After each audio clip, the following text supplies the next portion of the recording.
Bueno, mi nombre es Natalie Fulton. Soy responsable de recursos humanos de una empresa de salud. Estudié un montón de carreras porque me encanta estudiar. Así que soy licenciada en Comunicación Social, profe de Sociología, licenciada en Recursos Humanos y tengo un diplomado en Coaching Ontológico. Pero más allá de a lo que me dedico y lo que hago, lo más importante es lo que uno es, no lo que uno hace. Así que yo soy una mujer, tengo 40 años, soy mamá y soy muy soñadora. Y tengo objetivos a largo plazo. Mis objetivos son irracionales. Siempre fueron a largo plazo y siempre fueron utópicos. Amo la utopía, leo Cortázar y Borges desde los 13 años. Me encanta leer Soriano, Galeano. Así me criaron cuando me iba a dormir. Me contaban un cuento de Borges, un cuento de Cortázar. Y bueno, así me crió mi mamá, que es una gran mujer. Bueno, mi historia tiene que ver con que sufrí violencia familiar, todo mi núcleo familiar, que era mi mamá y mi hermana. Y bueno, entre los 2 y los 9 años fue bastante difícil para mí porque fui la más afectada. Mi padre ejerció violencia física hacia mí y bueno, la verdad que fue muy feo, fueron años muy difíciles, más que todo en la infancia de un niño. Con distintas acciones y las más feas fueron porque casi me mata 2 o 3 veces a golpes o por ahorcarme. Bueno, momentos muy feos que pasé cuando fui muy chica. Difícil. Mis papás vivieron separados dentro de mi casa desde los 7 hasta mis 9 años, pidiéndole a mi vieja que, bueno, que se fuera, que pudiéramos realmente estar en paz. Primero le pidió que fuera a terapia, que se tratara. Mi papá seguramente tenía, no diagnosticada, pero alguna enfermedad no diagnosticada compleja. Y bueno, como eso no pasó, el 14 de febrero, el Día de los Enamorados, mi papá agarró sus cosas y se fue. Ahí tuvimos 2 años que no lo vimos. En realidad, las primeras veces fueron complicadas también porque él quedó que nos iba a venir a buscar todos los viernes y nosotras con mi hermana, mi mamá nos bañaba, nos cambiaba todo y como él no quería golpear la puerta, nos sentamos en el cordón de la vereda a esperar que él venga. Y bueno, los 2 primeros viernes nunca vino y el tercer viernes ya, bueno, mi mamá estaba un poco embolada, nosotros nos cambiamos, nos juntamos con mi hermana que era muy muy chiquita a esperar lo que nos pase a buscar.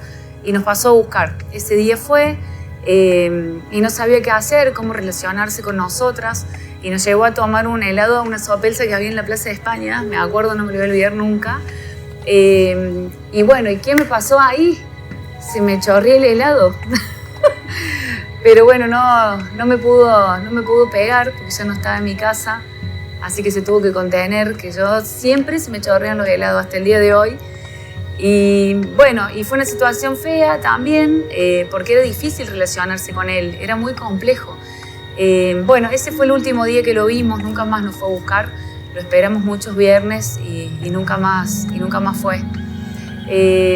Ahí es donde mis abuelos a veces siempre me enseñaron la diferencia entre el orgullo y la dignidad. Que bueno, mi abuelo siempre me decía una cosa es el orgullo y otra cosa es la dignidad, no lo esperen más. Y bueno, y fue pasando el tiempo. Cuando yo cumplí 11 años, le conté a mi abuela que tenía como una necesidad de ir a verlo, de ir a buscarlo, porque yo sentía que no era como él, que yo no quería abandonarlo, que si él me había abandonado, yo no quería abandonarlo porque era mi viejo. Y creo que tu viejo es tu viejo. Yo como siempre digo, a veces uno dice, bueno, es la persona que se hizo cargo de mí o es un amigo de la familia, alguien que viene a cumplir ese rol. Una cosa es el rol y otra cosa es tu viejo. Tu viejo es tu viejo, no hay otro. Los demás pueden tener roles en tu vida que cumplan el rol del marido de tu mamá o de la pareja de tu mamá o un tío que te quiere mucho. Pero tu viejo es tu viejo y él era mi viejo. Y yo sabía que estaba muy solo con estas dificultades que él tenía para relacionarse, porque era una persona que le costaban mucho los vínculos, no tenía amigos, no volvió a ser pareja, no se hablaba con los vecinos. Y bueno, le pedí a mi abuela que me ayude a encontrarlo y que quería verlo. Y mi abuela me dijo que por supuesto que era lo mejor que podía hacer, porque era mi papá y porque no me iba a arrepentir nunca de ver a mi papá. Y mi abuela habló de un término que hoy se usa mucho, que es la aceptación. Ella me dijo, vos lo tenés que aceptar, porque ese es tu papá, y lo tenés que acompañar y aceptar de esa manera. Algo que quiero aclarar es que desde que mi papá se fue de mi casa, nunca más me golpeó. Eso sí me parece importante aclarar, para que no se entienda como que yo empiezo a ir a buscarlo porque quiero que me pegue, sino que no. Desde que mi papá se fue de mi casa, él nunca más volvió a tocarme en ningún aspecto. Sí, sus locuras, fue difícil empezar a relacionarme, lo encontramos, mi abuela me ayudó, escondida de todo el mundo, porque yo tenía miedo que mi mamá se enojara conmigo. Y bueno, lo encontré, vivía muy cerca de mi casa, a 7 cuadras, loquito. El enfermo se fue a vivir ahí nomás, cerquita, no nos quería ver, pero vivía cerca. Y bueno, y le fui a golpear la puerta, no me quiso atender, yo tenía 11 años. Y bueno, le conté a mi abuela me aguantaba cuando yo venía, cuando lloraba, le decía, mirá, no me quiso atender. Y ella me decía, bueno, vos tenés que ser perseverante, ella se va a aflojar, él seguramente le pasaron cosas feas en su vida para ser así. Y yo le decía, sí, pero yo no tengo la culpa. Y bueno, fueron años muy difíciles. Desde los 11 a los 15, bueno, dije, era chiquita, pero se ve que siempre tuve esa cosa de la creatividad. Así que dije, bueno, si no es así, será así, de alguna forma voy a llegar a él. Entonces empecé a hacerle cartas donde yo le preguntaba, bueno, por qué se había ido, por qué no nos quería ver, qué le había pasado a él cuando era chico. Cartas muy largas que le escribía y como no me abría la puerta, se las dejaba en el buzón. Y yo iba, espiaba, abría el buzón y veía con una linterna, me acuerdo, que la había sacado a la carta. Y bueno, decía, bueno, si la sacó es porque la leyó. Y bueno, así pasaron esos 4 años, hasta mis 15. Después le grabé un cassette, porque en esa época había cassette, entonces yo le hablaba, hola papi, ¿cómo estás? Quiero saber por qué no me abrís la puerta, y yo que no sé qué, bueno. Y veía también por el buzón que también sacaba el cassette. Entonces, bueno, pensé que él leía todas esas cosas que yo le escribía. A los 15 años fuimos con mi mamá, que yo pensé que mi mamá nunca más iba a querer verlo. Pero bueno, yo cumplía 15 años y los 15 años de las mujeres son importantes. Pero bueno, antes de avanzar, les quería agregar algo que no dije, y es que desde que yo nací, mi papá siempre quiso un hijo varón. Entonces, para él yo siempre fui un hijo, su hijo, su hijo. Y toda la vida me trató como un hijo. Siempre me decía por otro nombre que no es el mío, y bueno, siempre fui su hijo. Me enseñaba a arreglar la moto, me enseñó a pescar, todas cosas que hoy me gustan y que disfruto un montón. A él le encantaba el boxeo, le encantaba pescar, le encantaba el boxeo y le encantaban las motos. Así que bueno, sé arreglar motos, me encanta pescar, todas cosas que heredé de mi viejo. Y hago boxeo también hoy, practico, es uno de mis hobbies.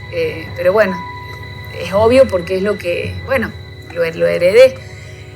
Así que bueno, a los 15 fuimos con mi mamá a preguntarle si él quería ir a la fiesta de 15 y nos sacó corriendo. Bueno, fue muy fea la situación y a partir de ahí mi mamá ya no quiso pedirle nada.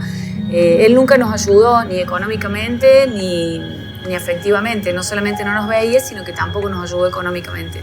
Así que bueno, mi mamá tuvo que trabajar el doble de horas para poder educarnos y poder darnos todo lo que nos dio, hacernos estudiar, que no nos falte nada. Y bueno, a partir de ahí, de mis 15, yo seguí yendo a verlo y tuvimos unos años en los que fue muy difícil vincularnos, pero bueno, él me empezó a abrir la puerta con algunos reproches que no tenían que ver conmigo. Nunca más me pegó. Y bueno, empezamos a relacionarnos con esta forma que era bastante difícil con él. Así que bueno, me daba un mate, él vivía de una manera muy austera, no gastaba en nada, todo su sueldo los ahorraba.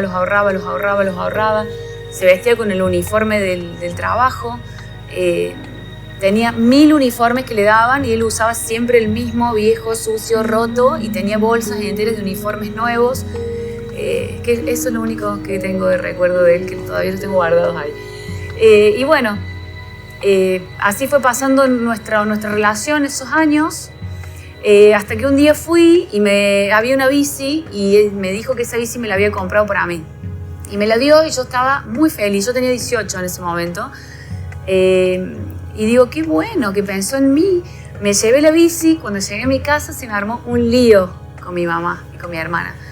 Mi mamá empezó a decir que la bici la teníamos que partir en dos porque nosotros éramos dos y bueno, yo se la regalé a mi hermana a la bici, le dije que se la quedara a ella. Y bueno, pasó el tiempo, nos fuimos relacionando en ese momento y yo a los 20 años me casé con mi primer novio, con mi único y primer novio, que me costó un montón tener novio con esta historia y me costó un montón de cosas. Bueno, me costó mucho tener un novio y un montón de cosas. Y bueno, me casé, entonces fui a invitarlo al casamiento. Y bueno, le pedí que sí o sí quería que fuera porque si no, no iba a ir nunca más a verlo. Y me dijo que iba a ver, que ya iba a ver, que ya iba a ver. Y bueno, el día de mi casamiento, cuando me bajo, me abren la puerta para bajar del auto con mi vestido, que me lo cosí yo, me lo hice yo a mi vestido. Me abren la puerta y él estaba ahí, obviamente vestido como si fuera un señor que limpiaba los vidrios. Y me dice, hijo, qué lindo que estás. Muy fuerte. Y yo fui muy feliz porque fue la primera vez que recibí como un feedback de él y ver lo que haya ido ya fue como un montón. Entonces corrí a alguien que tenía acá no sé qué y le di un beso y un abrazo y le dije gracias por venir.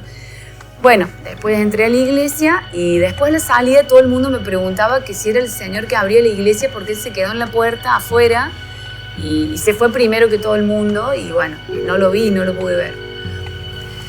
Bueno, ahí después de mi casamiento pasaron algunos años que creo que estuve sin ir tan seguido. Nosotros habíamos pactado como unas fechas fijas, que era para el Día del Trabajador, para el Día del Padre y para Navidad. Así que bueno, yo siempre iba con un pan dulce o con un regalo y él me esperaba siempre con su mate amargo y sus panes con manteca, porque es lo único que comía, él vivía de eso. Era flaco, alto, medía 1,94 m y siempre eran los panes con manteca y el mate amargo. Así que bueno, yo después me separé a los 25 años, estuve un tiempo soltera hasta que conocí al papá de mi hijo. A mí me costó mucho la maternidad, yo a los 14 años había decretado que no iba a ser mamá por un montón de situaciones que viví, que fueron feas. La verdad que tengo como una cuestión con la niñez, que ojalá mi hijo o mis nietos me ayuden a poder vivir mi infancia, porque no la pude vivir como un niño. La verdad que sufrí muchísimo, no tuve infancia, no hice cosas de niños, fui tratada como un grande en ese momento. Se me exigían muchas cosas que a un niño de 3, 4 años no se puede exigir, como no tener una amiga, como andar en patines en una casa, como no volcar el jugo, y todo eso era castigado. Poder ir a un cumpleaños de un amiguito era también, nadie podía disfrutar. No, nadie podía disfrutar. Tomar coca estaba mal. Comprar algo, gastar en algo estaba mal. ¿Para qué íbamos a gastar en esto? ¿Para qué iba a ir a un cumpleaños a reírme, a disfrutar? Eso no, para él no. Entonces era siempre, cada vez que tenía un cumpleaños, un problema ir. Y si iba, tenía que ir enojada o marcada o con algo. Y bueno, pasó el tiempo y bueno, una vez que esos años entre los 20 y pico y los 25, no fui mucho a verlo. Yo a veces me tomaba mis tiempos con él también, porque fue muy difícil contar o resumir toda mi vida al lado de él. Hice mucha terapia, hice mucho deporte, toda mi vida hice deporte desde los 9 años, hice deporte. Primero nadé con él, me hartó, me exigió y un día en una carrera me salí de la pileta y le dije basta, no nado más, porque él era guardavidas Entonces quería que yo aprenda a nadar y que compita y que gane. Y bueno, me exigió tanto a esa edad que bueno, le dije que no quería hacer más, que no quería nadar más.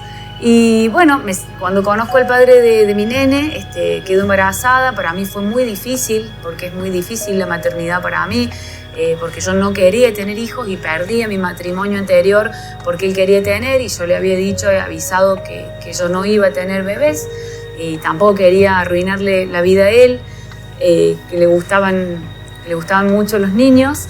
Y bueno, finalmente llegó a mi vida con muchísimas dificultades Tiziano, que hoy no tiene ninguna, tiene 10 años. Y bueno, lo primero que hice cuando nació fue llevárselo al abuelo, a su nieto varón, para ver si algo lo alegraba o lo podía conquistar. Así que bueno, se lo llevé, le exigí que lo alzara y le dije, mira, tenés un nieto varón. No, me decía, no, a ver, yo no las alcé ni a ustedes ni a nadie, yo no me lo des. Y le dije, lo vas a agarrar, y lo alzó.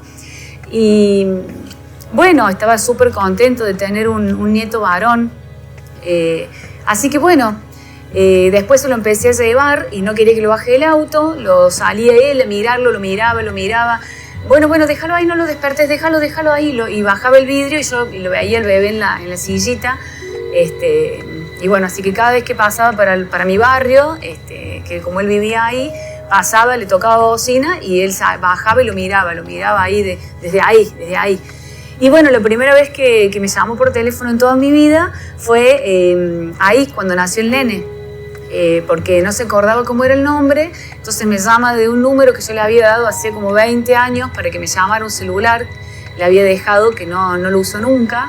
Me llamó de ese celular, que ya ni me acordaba el número yo, y me dijo, hola hijo, y ahí me di cuenta que era él, y le digo, sí, ¿cómo andás papi? Y me dice, ¿cómo se llama el chiquito? ¿Cómo se llama el nenito? Era Tiziano, le digo, papi, Tiziano.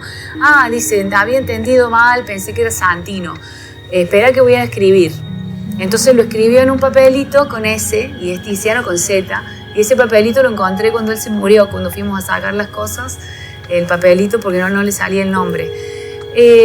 Bueno, y a los 3 años de Tiziano, yo tenía 33, mi papá se jubila, deja de trabajar y bueno, y como no tenía amigos, no tenía pareja, no tenía nada, la única persona que lo iba a visitar era yo, decidió como entregarse, como dejarse morir, y bueno, él se jubila en diciembre y en mayo va uno de los amigos de él, de unos compañeros de la fábrica, a la casa de mis abuelos a decirnos que no lo veían bien. Entonces ahí nomás yo voy a la casa a verlo y bueno, estaba con un brote psiquiátrico, muy deteriorado, no me abría la puerta, me amenazaba con armas, porque él siempre tuvo armas, cuchillos, le encantaban las armas. Y me empezó a amenazar por la ventana que me fuera. Y la verdad que fue muy difícil porque fueron varios meses viéndolo como él estaba cada vez peor, más deteriorado, más flaco, quemado. Y bueno, fuimos con mi hermana a la policía, a Defensa Civil. No existe hoy un organismo, digamos, para cuidar, para sacar a una persona que decide estar encerrada dentro de su casa. Entonces la policía me decía, bueno, no lo moleste, déjelo, él quiere estar ahí. Y yo le explicaba, es mi padre, es mi papá, se está muriendo, lo tengo que llevar a un hospital. No, dice, pero usted no puede meterse en la vida, en la casa, en la privacidad de una persona. Cuando él la amenace, usted nos llama. Bueno, la llamaba la policía en ese momento y me decía, bueno, pero él está en su casa y usted lo viene a molestar acá desde la calle. Y yo veía que él estaba muy deteriorado. Me imaginé que algo le pasaba, no solamente con un brote psiquiátrico que no quería que nadie entrara a la casa y que yo lo conozco y sabía que era muy, muy difícil entrar a la casa porque me podía pegar un tiro, cualquier cosa. Y bueno, pasó el tiempo y en esos 2 o 3 meses que él estuvo así, yo le llevaba comida, él le agarraba la comida y un día me fue a buscar la policía a mi trabajo. Y me dijeron que tenía que ir porque los vecinos me habían hecho una denuncia por abandono de personas. La verdad que fue una situación horrible porque para mí mi trabajo es sagrado, siempre lo ha sido. Y le pedí a un compañero que me manejara el auto porque no me sentía bien. Y bueno, fuimos a la seccional 11, ahí en la León Pinelo y 27 de abril, muy cerquita donde vivía él, en el barrio donde yo me crié, y en la seccional donde estaban todas las denuncias que mi mamá había hecho hacía 20 años. Así que bueno, yo a veces soy como que esas cosas me anulan un poco, tengo mucho carácter, pero para algunas cosas no. Y mi hermana fue la que me ayudó con la fiscal que había en ese momento a explicarle todas las situaciones que habíamos vivido y bueno, y que buscara las denuncias de antes, las denuncias nuestras, donde estaba sentado todo lo que nos había pasado y que este señor nos había abandonado en todos los aspectos, afectivo, económico y demás. Bueno, finalmente los vecinos se acongojaron y decidieron retirar la denuncia. Al otro día me voy al trabajo. En ese momento quiero contar algo que es muy importante. A mi mamá le costó mucho tener pareja. Esperó que nosotros fuéramos grandes para ella poder estar con alguien, porque no quería meter un hombre a la casa con 2 hijas mujeres y demás, como era antes era así. Y bueno, hacía unos años que estaba en pareja con el negro. Y en ese momento el negro había tenido una dificultad en el corazón y le están poniendo una endoprótesis en el Hospital Córdoba. Así que bueno, nosotros con mi hijo, que mi hijo era como un nieto para él, lo íbamos a ver, entrábamos, el negro sacaba todo para irse al bar a tomar café y ahí yo le llevaba al Tiziano porque bueno, Tiziano fue... su abuelo era el negro, era Cacho, no fue mi viejo. Y bueno, lo íbamos a ver y me llaman por teléfono y me dicen, ¿está internado acá su papá? Y digo yo, sí, está Eduardo Díaz. No, Alejandro Fulton. Los vecinos habían logrado sacarlo de la casa y lo habían llevado para internarlo en el mismo hospital a donde estaba mi mamá con su pareja. Cuando llego al hospital, mi viejo estaba todo atado en una camilla en la guardia porque estaba totalmente desbordado, psiquiátrico, con un brote, todo quemado, en estado de desnutrición. Y ahí empecé a pasar 2 cosas. Primero, los médicos que me juzgaban por haber dejado que mi padre había llegado a ese estado. Cómo podía ser, y era empezar a explicarle a los médicos de una institución pública que cambian todo el tiempo, que van rotando todo el tiempo, cuál era la situación, que era muy difícil explicar la situación. Usted dejó que su padre se muera como lillera, usted, claro, parecía que toda la culpa la tenía yo. Y por otro lado, la llamo a mi mamá y le digo, mami, está papá acá abajo que se muere. Para mí se murió hace 30 años, me dijo mi vieja, y con toda razón. La llamo a mi hermana, bueno, yo voy a ver cuándo voy a ir. Mi hermana no tenía relación con él, no lo había visto por mucho tiempo. Mi hermana era muy chiquita cuando se fue mi papá de mi casa. La llamo a mi pareja actual, padre de mi hijo, y le digo, mirá, estoy sola acá, podés venir, darme una mano porque no sé qué hacer, está mi viejo, está atado, esto es un caos. Y me dice él, no, dice, si esa mala gente que te arruinó la vida y vos lo vas a cuidar. Me dice, conmigo no cuentes que yo te voy a cuidar al nene para que vos cuides a esa persona que te arruinó la vida. Bueno, la verdad que fue un momento difícil en el que yo me sentí muy sola, pero dije, no importa, yo lo voy a cuidar. Lo voy a cuidar porque yo no soy como él y porque creo que es la ley de la vida y porque es mi viejo y porque hizo como pudo y porque hoy que soy mamá entiendo que los papás hacemos como podemos. Y bueno, y lo empecé a cuidar, así que estuve internado un montón de días y fue encontrarme con una persona desconocida. Era limpiarlo, bañarlo, que me diera la llave de la casa porque no quería, pedir plata porque yo en ese momento no tenía, para comprar ropa, para comprar suero, para todo lo que me pedían. Y bueno, empezar a cuidarlo con muchas dificultades desde la parte pública. Tenía un asistente social que me llamaba todos los días. Me pasó como, es una paradoja, porque en el mismo hospital me pasaba a tenerlo al negro, que le pusieron una endoprótesis de millones de dólares, que se la dio el gobierno, y tenerlo a mi viejo, donde me exigía un asistente social, que hubiera alguien, que estuviera alguien, que le llevara esto, que le llevara lo otro, o sea, en la misma institución. Por eso no puedo hablar mal, porque tuve la mejor experiencia y la peor experiencia en el mismo lugar a la misma vez. Y bueno, el negro vivió un montón de años más y mi papá no. Papá se murió y esa noche que yo lo fui a cuidar, que hacía malabares, esperaba que se duerma mi hijo, que se duerma mi pareja, y salía despacito, lista con el bolso para ir al trabajo. Lo fui a cuidar ese día y le había conseguido un tele que me habían prestado, que se veía mal, y le había llevado unas bombas de crema. Porque ya estaba muy mal y no querían hacerle estudios ni nada porque estaba muy deteriorado. Y bueno, esa noche él me decía que me fuera a mi casa, que tenía que cuidar a mi hijo, que mi hijo tenía que ser lo más importante para mí, y que no sabía cómo agradecerme todo lo que había hecho por él. Entonces le digo, mira, viejo, no tenés nada que agradecerme. Yo lo hice porque es lo que corresponde y jamás te hubiera dejado solo. Y bueno, me quiero quedar, ¿por qué me echás? Le digo, ahora que me fui, me quiero quedar a cuidarte toda la noche. Y me dice, no, vos tenés que ir con tu hijo, que eso es lo único que te tiene que importar a vos en tu vida. Y me dice, no sé cómo agradecerte. Y yo le digo, bueno, estaría bueno que me digas por mi nombre y que me digas hija una vez. Entonces me dice, muchas gracias, hija, muchas gracias, Nati. Y bueno, la verdad que fue fuerte para mí, porque siempre me había tratado como un varón toda mi vida. Y bueno, fue lindo cerrar como un ciclo y que él pudiera devolverme también algo, que siempre fue como luchar con su forma, con esto, con lo otro, como que estuvo muy bueno. Y bueno, esa noche yo me fui a mi casa y a la madrugada me llamaron que había entrado en un paro, estuvo unos días mal y bueno, se murió.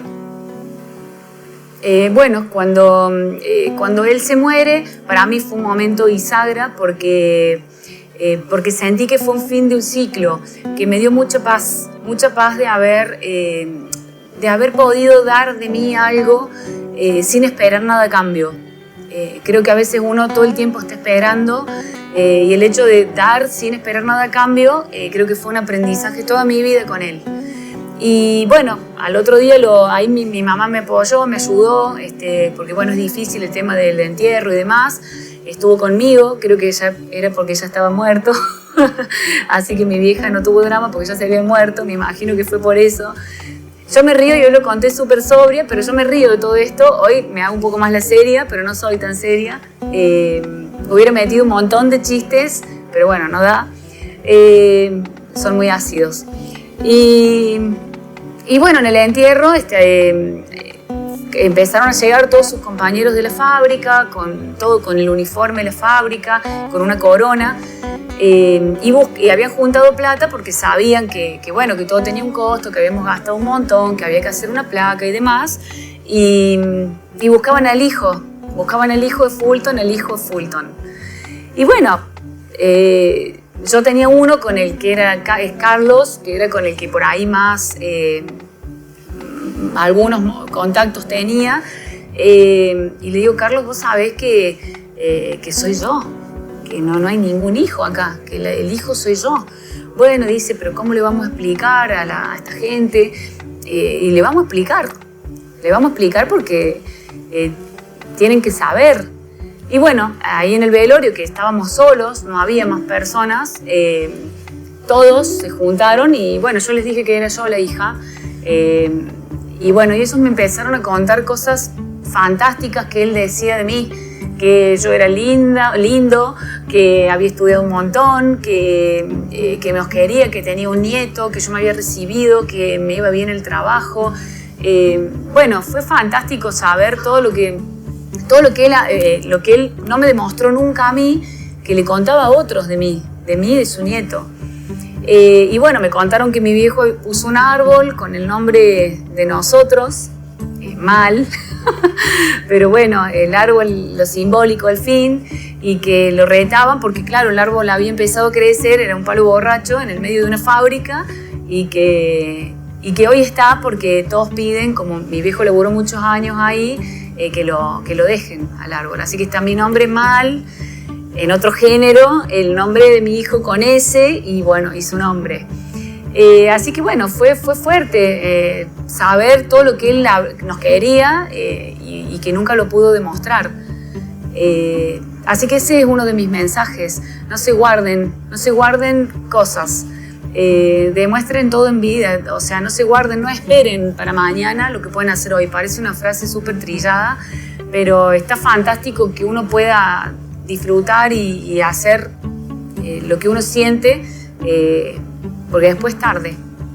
Ese momento fue un momento muy difícil para mí porque fue cerrar un ciclo que a mí me dio mucha paz, pero que durante toda mi vida también me costó mucho relacionarme con los hombres de mi vida, con mis parejas, por todo lo que había vivido, por todas mis situaciones difíciles que viví.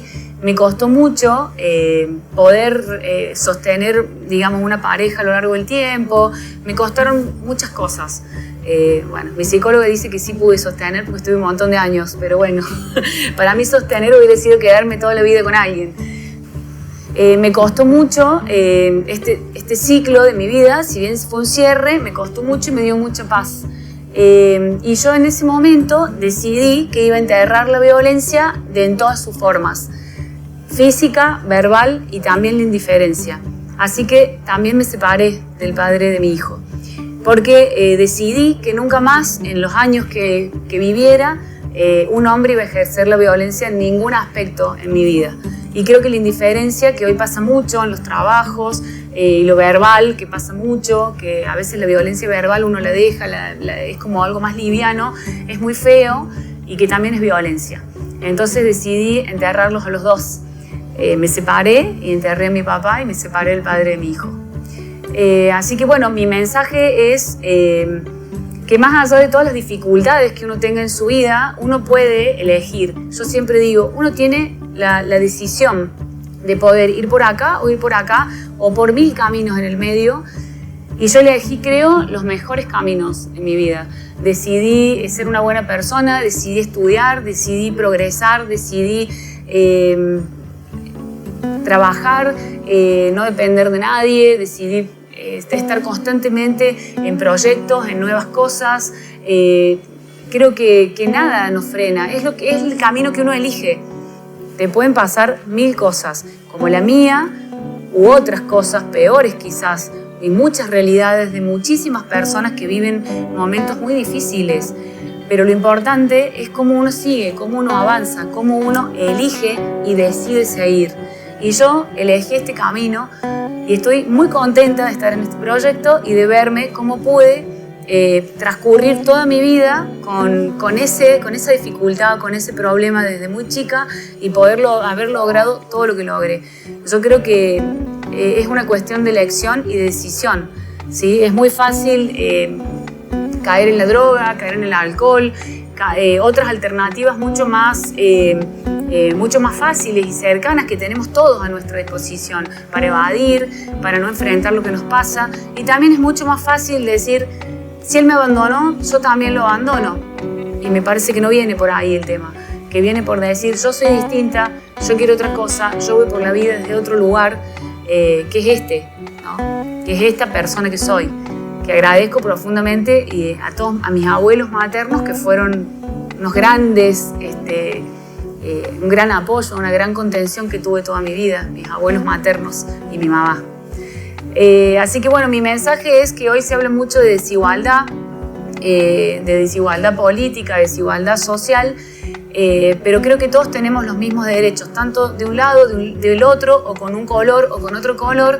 Todos podemos salir a la calle en este sistema en el que vivimos y reclamar algo, reclamar lo que querramos, una cosa o la otra. Pero un niño no puede salir a los 4 años a hacer una marcha, o no puede ir a la policía, o no puede levantar un teléfono y denunciar algo, porque un niño a los 2, a los 3 años no tiene esa capacidad, no lo puede hacer. Entonces, cuando hablemos de desigualdad, cuidado, porque no hay mayor desigualdad que la que ejerce un adulto sobre un niño.